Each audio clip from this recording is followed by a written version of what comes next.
ভারত ফ্রান্সের বড় সিদ্ধান্ত, বেড়ে গেল সামুদ্রিক শক্তি। বন্ধুরা, প্রাউড বেঙ্গলির ইউটিউব চ্যানেলে আপনাদের সকলকে স্বাগত জানাই। ভারত ও ফ্রান্সের মধ্যে সম্পর্ক বহুদিনের।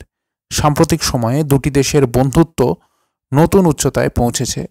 মোদি ও ম্যাক্রঁ উভয় দেশে যাওয়া আসা করেছেন এবং নানা গুরুত্বপূর্ণ চুক্তিও হয়েছে।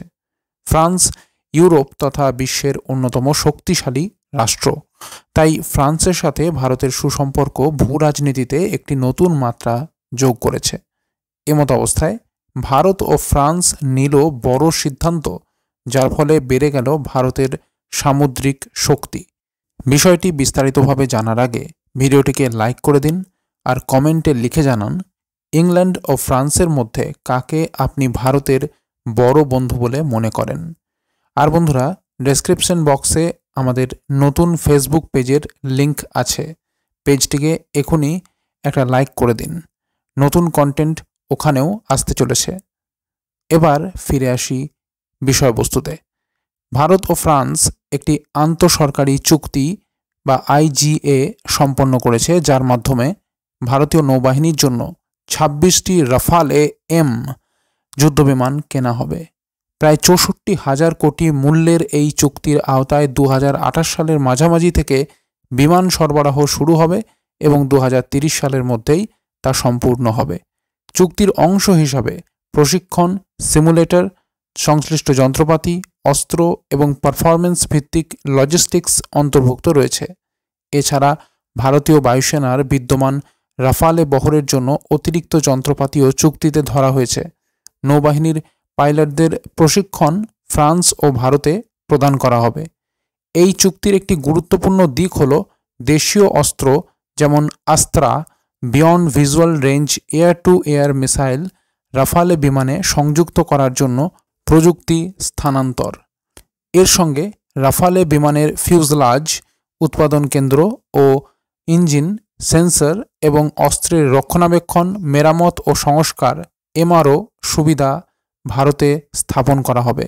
এটি বহু ক্ষুদ্র, ছোট ও মাঝারি শিল্প প্রতিষ্ঠান এমএসএমইজ এর জন্য কর্মসংস্থান এবং রাজস্ব সৃষ্টিতে সহায়তা করবে। ভারতের প্রতিরক্ষা মন্ত্রী রাজনাথ সিং এবং ফ্রান্সের সশস্ত্র বাহিনীর মন্ত্রী সেবাস্তিয়ান লেকোর্নু এই চুক্তিতে স্বাক্ষর করেন।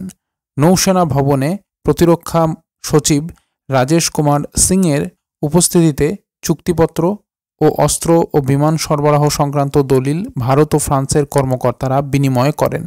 অনুষ্ঠানে ভারতীয় নৌবাহিনীর ভাইস অ্যাডমিরাল কৃষ্ণ স্বামীনাথন এবং ভারতে নিযুক্ত ফরাসি রাষ্ট্রদূত থিয়েরি ম্যাথিউ উপস্থিত ছিলেন।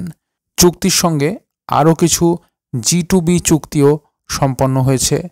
ফরাসি প্রধানমন্ত্রীর ভারতে সফর করার কথা থাকলেও ব্যক্তিগত কারণে সফর স্থগিত হওয়ায় চুক্তি স্বাক্ষর ভার্চুয়ালি হয়েছে। বর্তমানে ভারতীয় নৌবাহিনী দুটি এয়ারক্রাফট ক্যারিয়ার ব্যবহার করে, রাশিয়া থেকে কেনা আইএনএস বিক্রমাদিত্য এবং 2022 সালে কমিশনপ্রাপ্ত স্বদেশে নির্মিত আইএনএস বিক্রান্ত। এই দুটি ক্যারিয়ারেই রাশিয়ান MiG-29K যুদ্ধবিমান ব্যবহৃত হচ্ছে, যেগুলোর সংখ্যা 45টি। তবে এগুলোর সীমিত কার্যক্ষমতা ও অবসরের সময়সীমা ঘনিয়ে আসায় নৌবাহিনী নতুন যুদ্ধবিমান খোঁজা শুরু করে। মূল পরিকল্পনা ছিল 54টি যুদ্ধবিমান কেনার, যেখানে প্রতিযোগিতায় ছিল দাসল্ট অ্যাভিয়েশনের রাফালে এম এবং বোয়িংয়ের F-18 সুপার হর্নেট। 2023 সালের জুলাই মাসে রাফালে এম বিজয়ী ঘোষিত হয়। পরে ডিআরডিও এর নিজস্ব টুইন ইঞ্জিন ডেক ভিত্তিক ফাইটার নির্মাণের প্রস্তাবের কারণে সংখ্যাটি কমিয়ে 26 করা হয়। চুক্তি অনুযায়ী বিমান সরবরাহ শুরু হবে চুক্তি কার্যকর হওয়ার 37 মাস পর এবং সম্পূর্ণ হবে 66 মাসের মধ্যে। 26টি বিমানের মধ্যে 22টি এক সিটের, যা ক্যারিয়ার অপারেশন উপযোগী, এবং 4টি ডুয়াল সিট ট্রেনার ভার্সন, যেগুলো ক্যারিয়ার থেকে পরিচালনা করা যাবে না। ভারতীয় বিমান বাহিনী ইতিমধ্যে 2016 সালে করা 60,000 কোটির চুক্তিতে 36টি রাফালে বিমান পরিচালনা করছে। ভারতের বিমানবাহী রণতরীগুলোর লিফট ব্যবস্থা রাশিয়ান MiG-29K এর উপযোগী করে তৈরি হওয়ায় রাফালে বিমানের ক্ষেত্রে সামান্য প্রযুক্তিগত পরিবর্তন প্রয়োজন হবে, যাতে সেগুলো হ্যাঙ্গার এবং ফ্লাইট ডেকের মধ্যে সরানো যায়। রাফালে মেরিন অর্থাৎ রাফালে এম এবং আইএএফ এর ব্যবহৃত রাফালের মধ্যে বেশ কিছু মিল থাকায় এটি যুগ্ম অভিযান সক্ষমতা বৃদ্ধি করবে এবং প্রশিক্ষণ ও লজিস্টিক ব্যবস্থাপনায় উন্নতি আনবে। উল্লেখযোগ্যভাবে ভারতীয় সশস্ত্র বাহিনী যুক্তরাষ্ট্র থেকে প্রায় $3.5 বিলিয়ন চুক্তিতে 31টি MQ-9B high altitude long endurance অস্ত্রবাহী ড্রোন কিনছে, যেগুলো 2029 সালের জানুয়ারি থেকে সরবরাহ শুরু হবে। এই ড্রোনগুলোর মধ্যে 15টি নৌবাহিনীর জন্য এবং বাকি 8টি করে সেনাবাহিনী ও বিমান বাহিনীর জন্য নির্ধারিত।